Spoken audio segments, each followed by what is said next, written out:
welcome to Season 6 of the Hey Girl podcast with your host and my mom, Bethany Needham.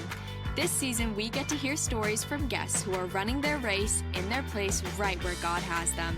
We hope that these stories will encourage and inspire you to do the same. If you want more information or to connect with my mom, go follow us on Instagram at HeyGirlGram, friend us on Facebook at HeyGirlPod, or even better, head to BethanyNeedham.com and sign up for our email list so that you can get all the Hey Girl tea. All right, it's time to grab a cup of coffee or your favorite seltzer. Here's my mom. Hey girls, and welcome back. This week, I get to introduce you to my friend, Crissy Kendrick. But before we get into the episode, I want to encourage you to head over to my website, BethanyNeedham.com, and sign up for our email list because we have some exciting new things coming your way, and I don't want you to miss it. So again, head over to my website, BethanyNeedham.com, sign up for email, and keep an eye out because I can't wait to share all the things that God is doing through Hey Girl and some new things coming down the pike. So this week, my friend Crissy Kendrick shares her story, and I have known Crissy from a distance for probably like 20 years. And in all of those years, I have really just come to admire and just be encouraged by her story and her faithfulness in all of the different seasons and places that God has brought her through, from singing in a worship band, traveling around, to now being a pastor's wife and a mom and just all of the things. So there's so much good in this episode. I was so encouraged, and God definitely spoke to my heart through Crissy's story. So I cannot wait to share it with you. Enjoy.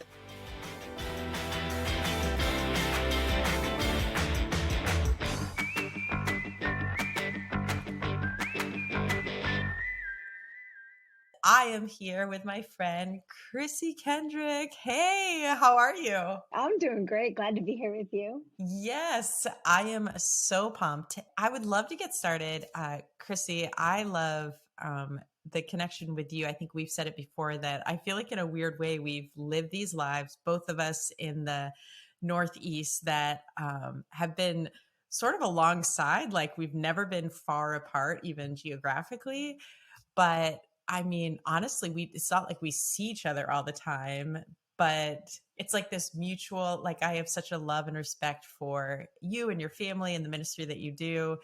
And so it's kind of a cool thing to get here, to sit here and be together and just have you share your story. So for people who don't have the blessing of knowing you, why don't you just take a few minutes and introduce yourself?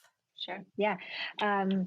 Well, I am Crissy Kendrick. I'm married to Justin Kendrick. We pastor a church with 9 locations. So our anchor location is right outside of New Haven in Connecticut.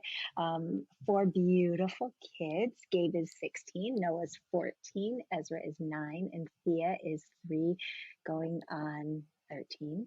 As most 3-year-old little girls are. She gives us quite the run for our money.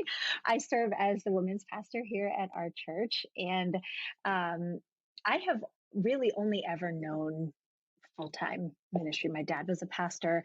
I knew at a young age I wanted to be in ministry. I didn't know that it would look quite like this. I would have, I had plans in high school to go and like join some worship school and like become a worship leader to the masses. And so thankful that God writes a better story than I could, because I think that I am abundantly grateful for the life that I get to live alongside the people I get to walk with. I am so in love with our church community and feel so humbled to get to wake up and put my hands to the work of the kingdom every day. It is. Sometimes I'm just like, I literally am rendered speechless, which if you knew me would be quite the feat. I am a girl with plenty of words. So, but really, really though, like sometimes I just am like, wow, like I can't believe I get to do this. Like to play a small, whether it's behind the scenes or upfront role in the work of God in somebody else's life, like there really is no greater treasure and greater reward.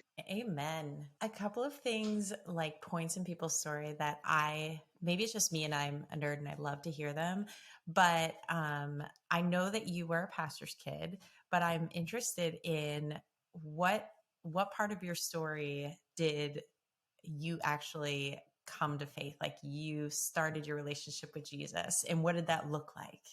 Yeah. I was 5 in my room by myself. And I have a sliver of a memory of this, but I came out from my room and I said, Mom, Dad, I used to be dead in my trespasses and sins, and now I'm not. And like, they were like, okay, like, all right.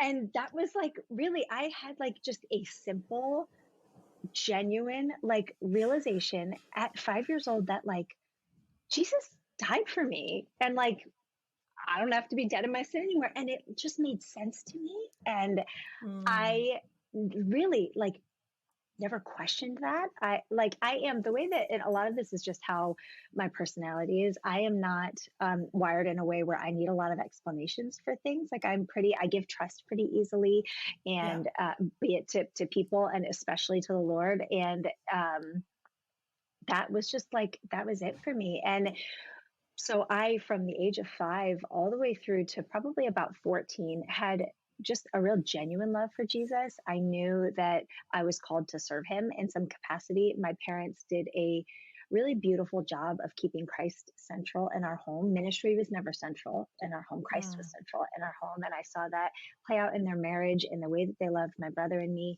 And I had a year from 14 to 15 where I thought maybe I had some better ideas about how I should live my life. And thank you, God, for your mercy and kindness on my life, that I never did anything too crazy, Right. but just tried to kind of do stuff on my own. And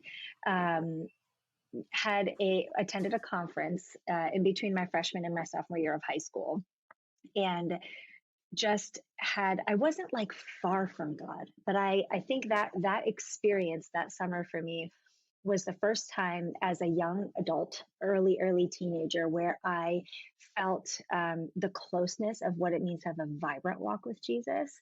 And it lit something in me that felt like what I had known since I was 5, right? Like I was like, oh, this is familiar. Like, this is not entirely new, but it was new enough in a way that it ignited a hunger for God in my heart, that I was like, that was it for me. I just was like full speed ahead, freak for Jesus, like flying that flag real high. Like, I don't care who knows it. I don't care what it costs me. Like, I just want to be close to him and serve him and follow him. And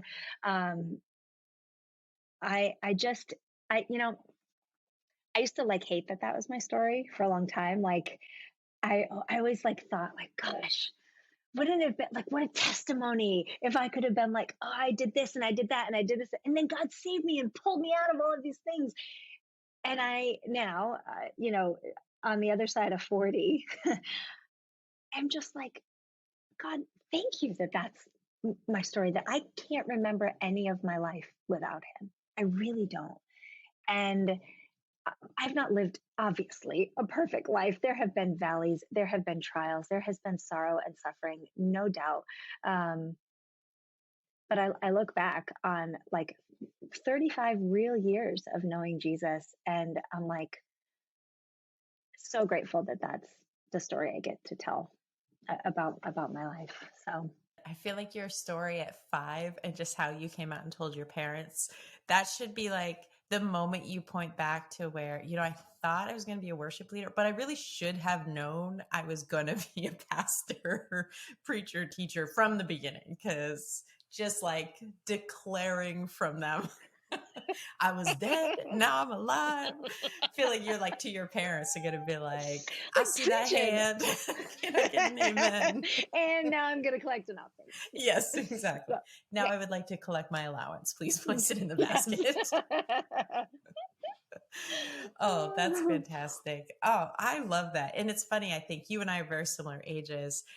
I honestly think it was a little trend is a terrible word, but I kind of feel like it was a trendy thing to have a testimony, like a story that was, I reveled in darkness and sin. Right. And that like it was sort of this almost like you said, like there was this embarrassment of, oh, I Yeah. grew up in the church and And I love Jesus. And yeah, like, why is that bad? But I yeah, did. And there was such a stigma around like, and there was, and I think this is like what it meant to be a teenage Christian in the 90s around like, you have to know your testimony and you have to be able to articulate where did God bring you out of? And yes, like every believer should be able to pinpoint a time in their life where they realized I'm a sinner. I need the grace of God to pull me out of my sin. Like I confess, I receive like all the things.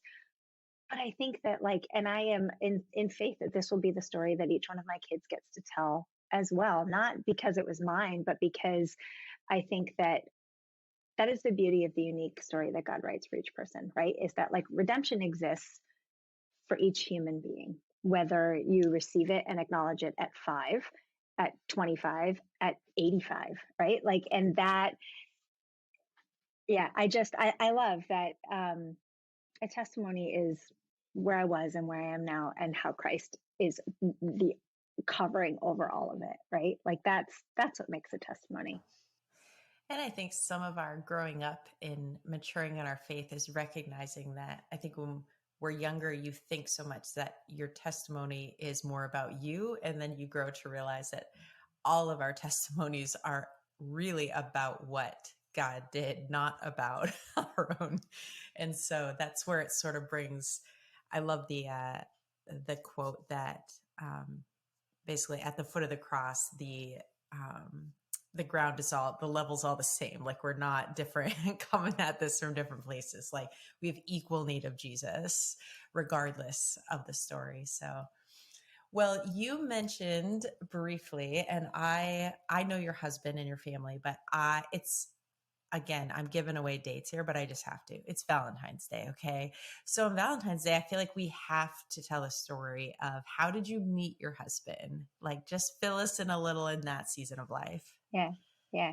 Well, 21 years ago today, we got engaged. So we got engaged on Valentine's Day. So Oh, that's extra special. happy engagement-versary. Engagement anniversary. Yeah. So interestingly enough, that summer where I had that encounter with the Lord, I was like, this was also in that era of like, don't date and the book that shall not be named, right? I can't date. Goodbye. Was like very popular and all of its things. But I genuinely was like, I'm not going to date anybody till I meet my husband. And which, okay, I mean, I was like 15, so the appropriate decision, I guess, at that young age. But I was at a going away party for a friend who was going to spend 6 months with Youth with a Mission. And she was like leaving in a few days, had a bunch of people over to her house. And so I had known her for years.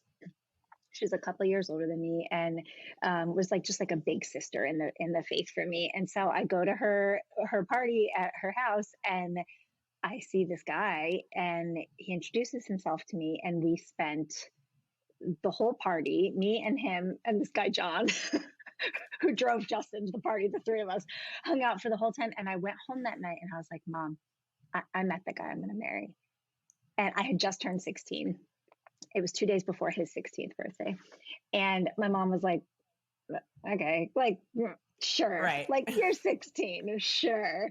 And we had actually both, so we didn't grow up in the same towns. I grew up in Clinton. He grew up in North Haven, New Haven. Both, he was in North Haven and New Haven. And I saw him. He played in a worship band. My youth group went to some church event and saw him there. All my girlfriends were like, "Oh my God, look at that guy!" And I was like, I can sometimes I'm like, if everybody likes it, I don't like it. That kind of is how my personality can be.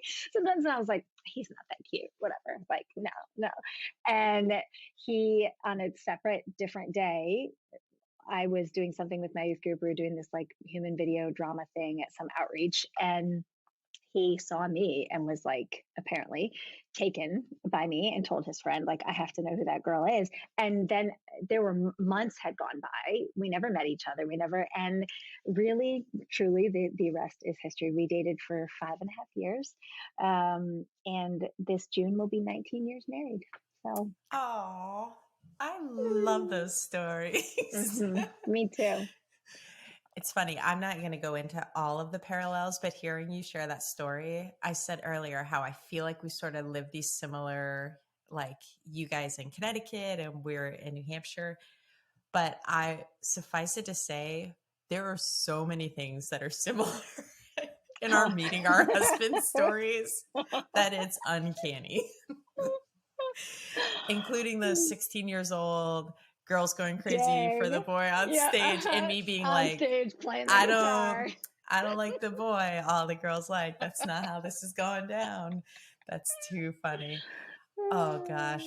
So let's talk, hey girl, a big, at least my heart, the heart really of this ministry is about encouraging our listeners in just where they're at. We use the line a lot, run your race in your place. And this idea, it's obviously taken from Hebrews, but the idea being that every single person that's listening right now, just like you and I, who are following after Jesus, he has us in a specific place right now. And that might look different from me to you to them, but nonetheless, this is where he's called us to be faithful.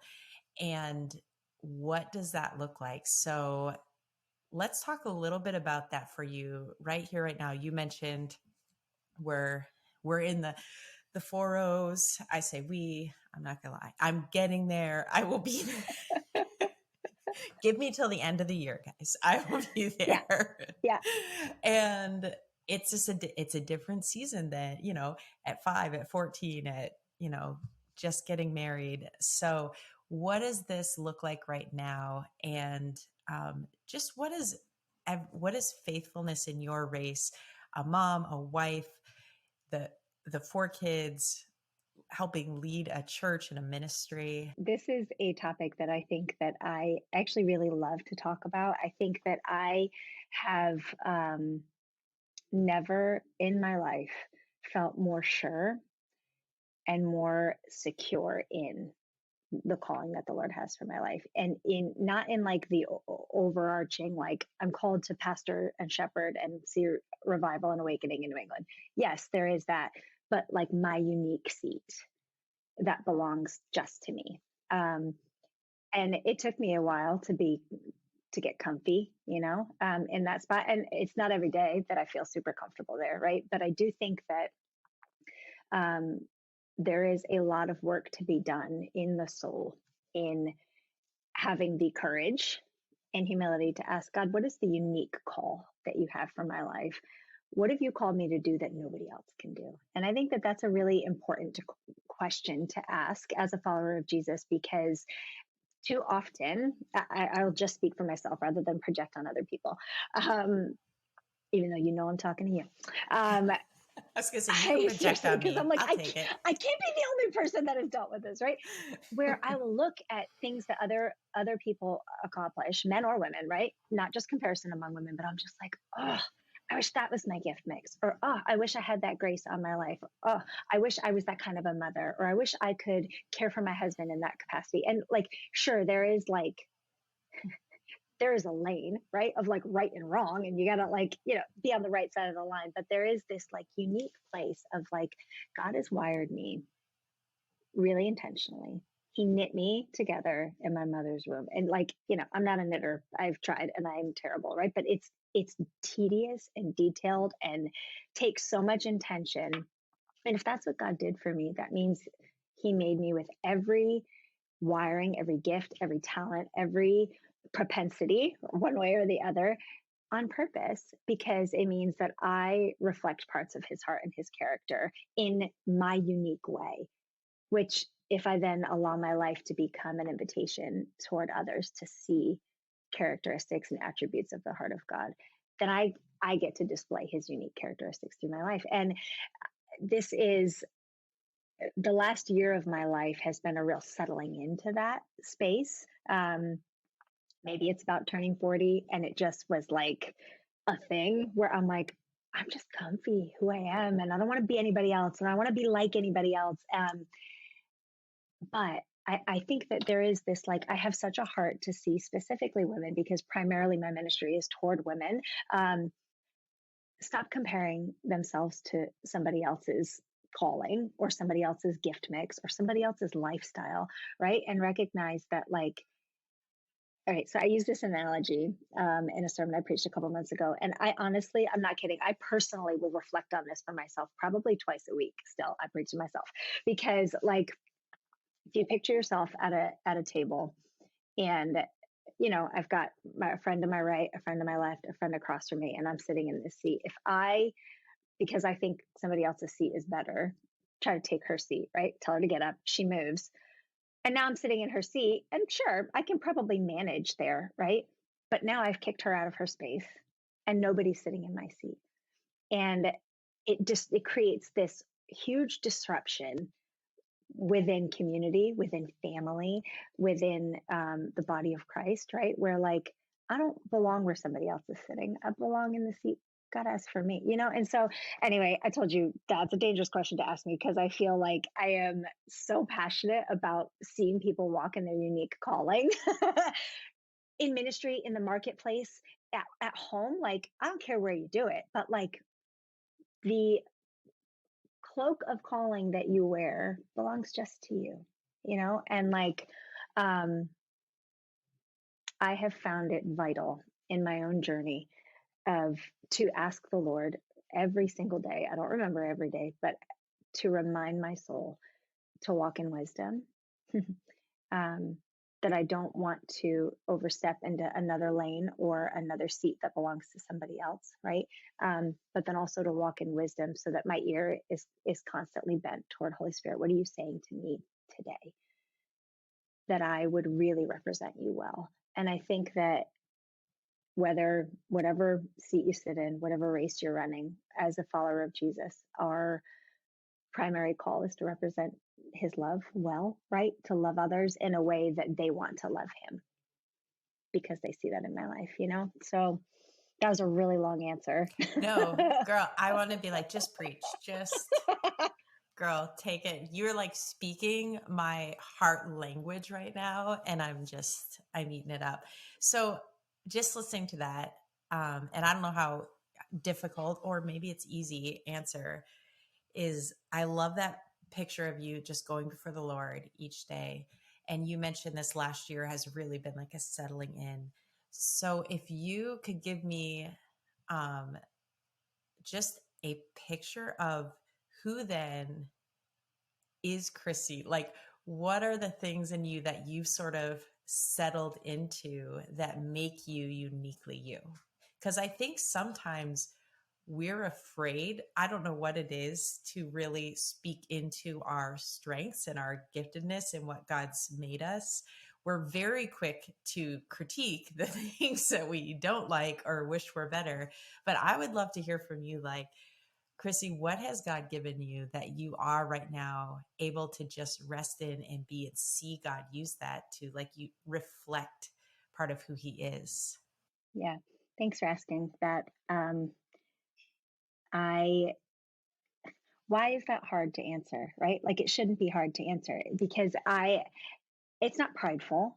I boast in Jesus, right? But I'm saying this because it is important I'm reminding myself as I'm saying this, but also for anybody listening, that it is not pride to boast in the things that the Lord has done in you, right? When my primary ambition in life is to be as close to the heart of God as possible. I just want to stay where he is. And so part of that is acknowledging who he is in me, so that I can effectively be a tool for him to move through me. Right. So, right before summer, I was out for a walk with my dog. I have a golden retriever named Winnie, and I love her. And I'm out for a walk, and I heard the Holy Spirit. I'm going to answer your question, but I'm going to get there. Oh, I'm with you. Say this, like, when God speaks to you and you're like, that was random. And so you really know it was the Holy Spirit. Like, you've been wearing Saul's armor. And I was like, you got anything else for me? What else, Lord? Like, okay. And so I sat in that for a few days, like, all right, God, what? So I go back and I read the story, which I don't even know how many times I have read, right? That's like after Noah's Ark, the number one child, like Sunday school story that you sit in. David killed Goliath with his stones, right? But if you go back and you read the passage, it says like that David tried Saul's armor and it didn't fit. And I always had this like picture of like, little itty bitty David and giant oversized armor, because that's what you see on a flannel graph at 10 a.m. on a Sunday morning, right? Um, Bonus points for flannel graph mention. um, Look, it did its job. I remember a lot of Bible stories, so amen. But like it said, he tested it and just kind of was like, it, it doesn't fit me. Like it's not suited to me. So he went back to what he knew. And so a few days later, I felt like the Lord was like, I've given you 5 stones.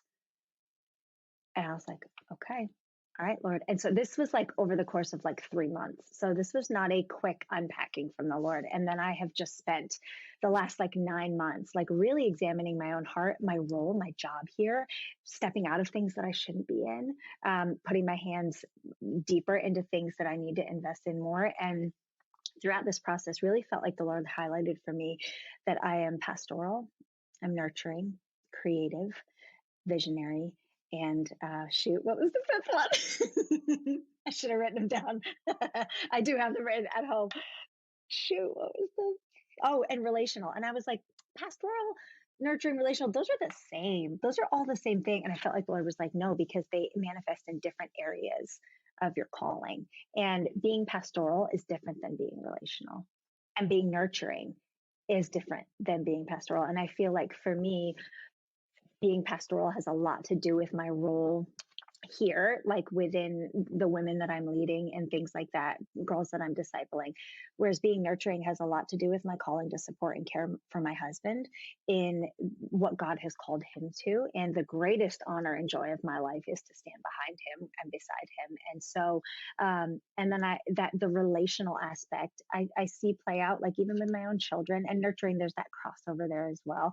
And then creative and visionary. I used to get so critical of myself and be like, well, I'm disorganized and I'm not a systems person and I don't manage this well.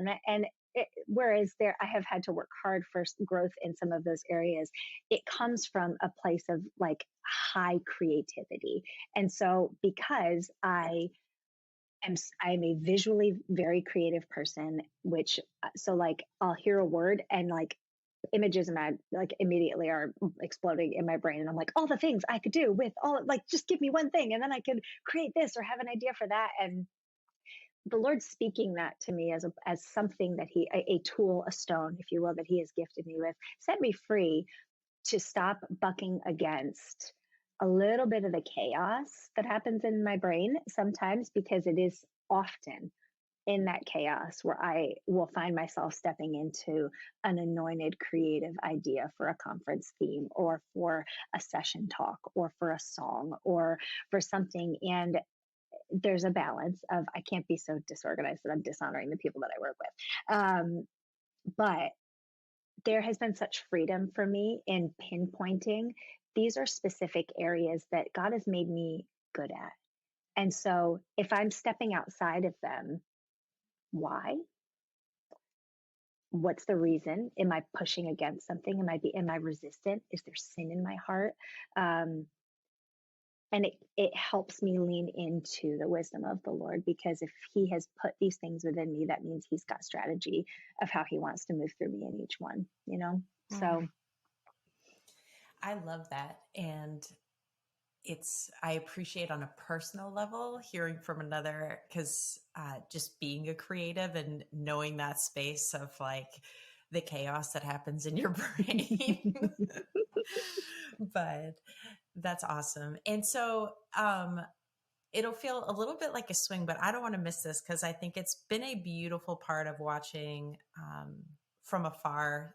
There's the good side of social media, right? And then obviously all the other stuff. But getting to see a little bit of your story unfold is, obviously we've talked about you and Justin and your marriage. And I guess I will pause even before the next question to say, I do appreciate what I have seen, and as being another wife in ministry, and when your husband has or both of you have just a platform, a public role, is your intentionality in your marriage has it's an encouragement to me. It's something that I also am very passionate about alongside this, women finding their place is just marriages in this day and age. And so for what it's worth, I appreciate that a lot. And I want to speak it for those who are listening and that, hearing about your husband and leading a church and everything else is, I think it's a really encouraging thing as another wife, and knowing that other people are watching you, that I do feel like you guys are living that out in your story. And I feel like you were just away somewhere together. Jamaica. And you're just like suffering together. It was really rough. It was a tough 7 days. I will say. No, we do that every year. We take 6 or 7 days and go somewhere warm, because if you live in New England in January, you get it. But even beyond like warmth and not being here, to just have focus time just for each other, with no agenda, with no time frame, to just remind ourselves of why we fell in love, and to stoke that flame, if you will, and to feed our friendship. It's one of my favorite things that we do in the whole year. It's the best. And I feel like it's worth noting, no children were Oh, with no, you no. in Our Jamaica. kids do not come. Yeah. Love them, but nope. Mm-mm. I just feel like that's worth repeating for those of you listening. Yeah, and here's the thing. We didn't start going away for a week and leaving. We started with like 3 days, and then we would add a day. And then, like, as our kids have gotten older, and even though we have a widespread 16 and then 3, as they have gotten older, we've been able to take more space. And so, like, we've had couples that say this, like, I could never leave my kids for a week. So don't leave your kids for a week. Try 2 days, right? Like, start somewhere. It's just about that intentionality. So it is. Growing our marriage is one of my absolute favorite things. It's one of my favorite things to work on. It really is. And so then I will get to I kind of have this distant love of watching you in this season with your little girl, because you guys have stepped into this world of adoption. And I know you say she's 3 going on. I'm sure you see all the other things, but girl, from Instagram, she's literally the cutest thing. Oh, she's magical. She really is. I don't know another person on the planet like her. I really don't. Oh, She's incredible. I love it. So, I mean, we don't have to go deep into it, but I just think it's another beautiful part of this season.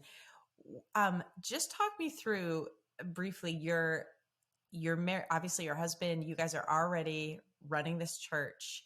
You've got your 3 boys, beautiful boys. What was it, or how did God speak to your heart that, okay, I have this other thing, this other step in your journey in the midst of all that? Yeah.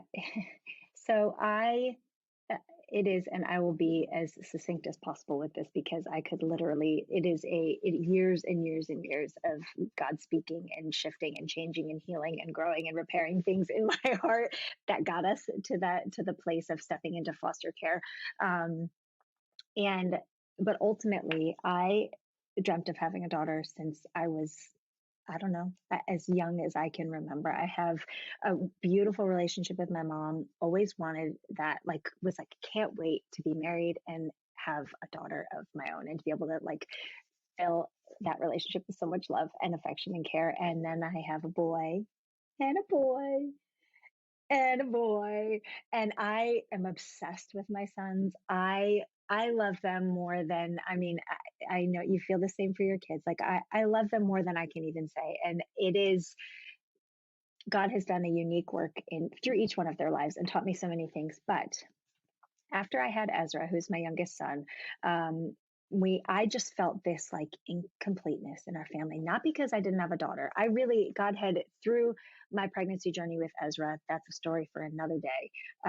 God did a deep and massive work in my heart. And it's not that I was like, I really was content to not have any more children. I was in love, head over heels with the life that and the family that God at that point had given me. But always felt this like stirring toward adoption. Justin and I talked about it before we ever had any kids. Maybe one day God would allow us to adopt. And so this is, probably 5 years ago at this point. We were like, all right, it's time. Like, let's pursue adoption. Let's round our family out. Let's have a little girl. And I interviewed all these private agencies, and because I was like, foster care is hard and I don't want to do it. So no thanks. So I tried all these, and every time I would be with an adoption agent on the phone, they would be going through our history and the desires of our heart. And they'd be like, have you ever considered foster care? Like, it really seems like, and I'd be like, thank you, goodbye. Like, no. Like, I don't want to. It's hard and messy and unknown. And not that adoption is cut and dry, like private adoption is also complicated and hard and messy. And there is risk no matter how you go at it. So I'm sitting in my time with the Lord one morning, really not, I had been like, this is too complicated. I guess we're not going to adopt. It's not what God has for us. And so months go by, and I'm sitting on my bed, having my time with the Lord in the morning, and not a thought in my head at all about adoption, a daughter, nothing. And I hear the Lord so clear, I'm releasing the grace for you to adopt through DCF. Like, real clear. Like I literally, like, so clear that I was like, like, it like jarred me. This like in like almost like so clear in my spirit that I was like, was that like out loud? Like, was that like somebody's real voice? And so Justin was across the hall in the other room. So I get up, I like run it, I like bust open the door, and I'm like, God just spoke to me. We have to adopt, we have to foster through DCF. Like, that's what we have to do. And he was like, I know. I was like, right. Like, so we literally within weeks are in the midst of foster classes, go through the whole course, and get licensed. I'm skipping so many details for the sake of time, but end up, she was our first phone call. And we brought her home at 10 days old, met her at 4 days old, brought her home at 10 days old. And there was about 9 months of she's staying, she's going, she's staying, she's going. Family members saying, we want her. DCF saying, not a good option. Yes, okay, wait, she is going to go with this family member. Ultimately end up beginning in October of 2019, beginning to transition her out of our home to one of her extended family members, and just felt this, like, obviously tremendous sorrow and grieving. And she's 7 months old, 6 months old at this point, like, mama, dad, like, we're it. Like, she's never known anybody else. Like, but we meet this woman and cannot deny the presence of God in her life. This is my daughter's great aunt. And we're like, Lord, we trust you. Like, we feel like you spoke to us. You said the grace to adopt through DCF. Like, that there's a finality to that. And so we don't understand what we're walking through, but we're just going to choose to trust you. And I couldn't not love this woman. Like, it just was this, like, I wanted so bad not to. I wanted to dislike her, and I wanted to, because my heart was breaking. But we begin this 3-month transition process, and it's all taking place in our home. So she's coming to our home to spend time with Thea, and we begin building this beautiful relationship with her. And the last meeting before she would have left our home, before our daughter would have left our home, we sit down, and her aunt looks at us and says, I've prayed about this, and she needs to stay with you. And we were like, speechless. And then all three of us are crying and hugging and praying together. And there began this ridiculously complicated, beautiful, messy, uncommon relationship that we are my daughter will be 4 next month, and we have this beautiful connection to her birth family. We see her mom, her grandma, her cousins, and she's able to have this connection to her birth family. It is hard. Like she asked the other day, whose belly did I grow in? And we said, oh, well, you grew in Mama T's belly, because that's what we call her. She goes, okay. Like, so, but she has been one of the greatest teachers. I'm speaking about my daughter, one of the greatest teachers in my life, of trusting God. I told you in the beginning of our time that I trust easily. I give trust easily, and I do. But it's one thing to give trust. It's another to settle into a deep trust, a trust that you're like drowning in, right? Where you don't care what happens to you, because you have to trust all in. I don't know what the alternative would be, and I don't want to find out, and we are daily reminded of the faithfulness of God, that he's true to his word, that he always, always, always writes a better story than we ever could. And all those years that I spent resisting DCF and foster care because I was scared, have taught me more about the heart of God for um, myself, but the heart of God for my daughter, for her family. Like I love her family. I love them. They're my family. And what it has taught my boys about loving beyond themselves and expanding your heart for the sake of somebody else. She will teach me lessons for the rest of my life. I'm convinced. Hey, Bethany here. I'm sorry to interrupt this episode, and don't worry, this is not an advertisement. Actually, it's a confession. In just a minute, you're going to hear this episode go from amazing sound quality to, oh my goodness, what just happened? And because I didn't want anyone to think that this had anything to do with our amazing new editor, I thought I would just jump on to let you know it's me. I'm the problem. So, just so you're aware, we know. We know that the sound goes wonky on the end. And I just want you to know it's because I am still learning this platform and absolutely messed it up right towards the end of the interview. I promise I will try to do better in the future. Okay, back to this interview. Chrissy, it's been just so encouraging to obviously, hear your story, even as someone who knows you but hasn't really. It's like one of these things in life we need to do more, just sit down with people and really talk about our lives. But I appreciate so much you sharing the things that God has you in, and just even your honesty of, listen, it's not that it's easy. It's not that it's like it's not messy, but just God's goodness and his faithfulness in the midst of that. And I just pray that this really is an encouragement to people listening, whether it could be something specific. Maybe they're listening and they've been in that spot of like, they're fighting that foster care. God is stirring something in their heart.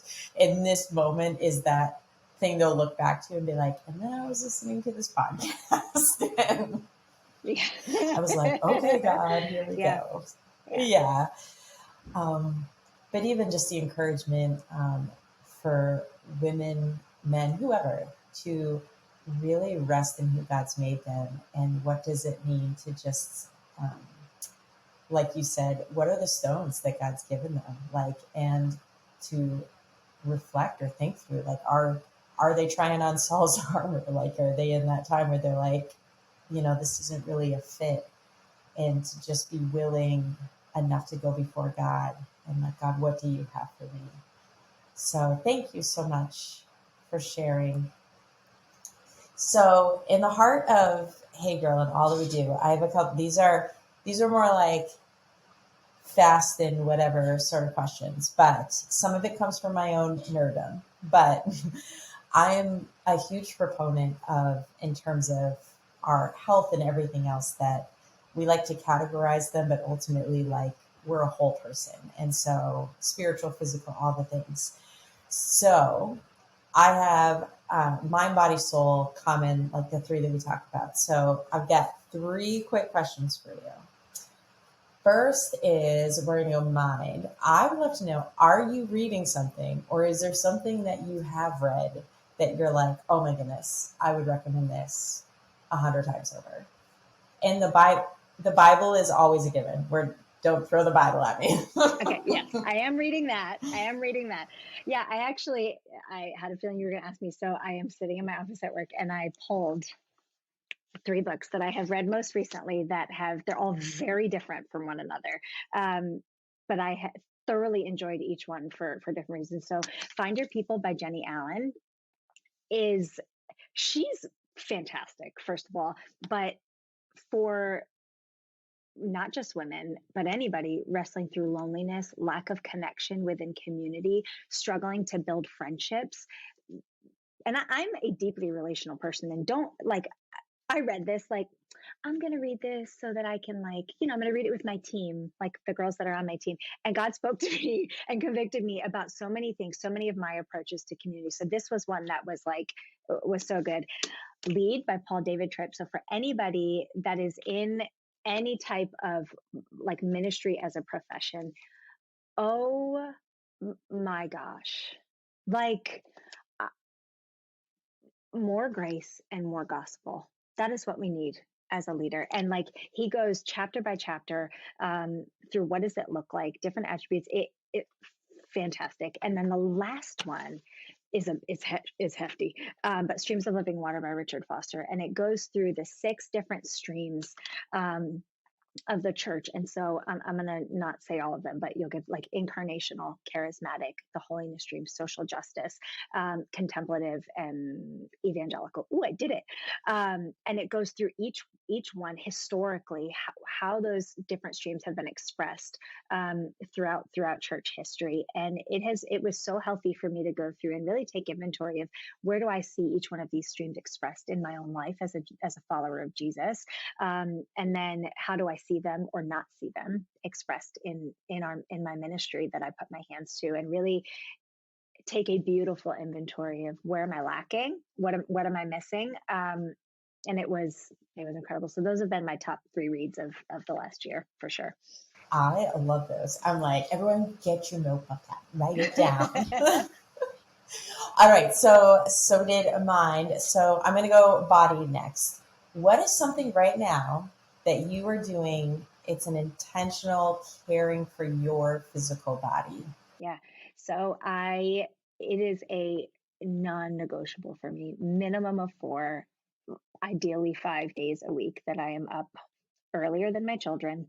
I don't always make it 5 days early. Some days it's some weeks it's 3 days early, 2 days in the afternoon after work, whatever, but to intentionally move my body in a way that pushes myself. I do operate in a high pressure, high capacity, high output environment within the church world, and then come home to 4 kids. And I have found for myself that keeping my body strong, literally like physically strong, not just small, right, but strong, and fueling myself and moving my body, it increases my capacity for what God has called me to. It keeps anxiety at bay, which has been a struggle for a lot of my life. It keeps my brain clear.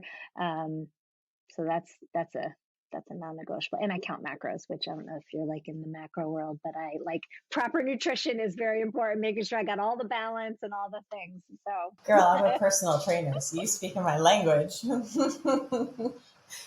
All right. And lastly, spiritual health. I would love to know, maybe it's something that is in this season, maybe it's just been in seasons past, but something that for you is a way that you feel like you connect most with God. I feel like everyone has sort of different wirings, but what does that look like for you, where you're just like, oh, this is my favorite time to spend with God? yeah, so probably I'll go with twice a month in this season. I was in a really good flow where it was at least once a week, but now it's like twice a month where I live about 6 minutes from the beach. And so cold, warm, rain, sun, whatever, I'll go and drive to the beach and sit in my car. Sometimes I pray, sometimes I'll read the word, sometimes I just sit there. But there is something for me it is a unexplainable kind of care for my soul to be at the ocean with the Lord, separate from, I mean, I'm in the Word daily, I'm in prayer daily, and that's, a discipline that is, I will work to continue to cultivate for the rest of my life. But a deep piece of my, like, caring for my soul is spending time by the ocean and just being near the Lord. I have a feeling you'll have a lot of listeners that are like, Mm. yes, I know a lot of those ocean people. What is it? What is it about, like, just like there is something, like, I'm near the ocean. I'm like, oh Lord, like I see you and I feel you. No, And for yeah, sure. That I'm yeah. that and on the top of, like, I love hiking mountains just for that same kind of, it's beautiful. Well, Chrissy, you have been such a fun guest. What a great way to shake off the dust in interviewing. I broke the whole system at one point. It's been, I'm throwing wires. Great. Such a good time. Thank you so much for being on today. Oh, thank you for having me. Really, this has been fun. Hey, thanks for taking the time to listen today. You make every hour spent recording in this closet worth it. Also, a huge thanks to Tony from IOK Productions for stepping in as our new editor and making all of those hours recording sound incredible. I can't wait to do this again next week. Bye, girl.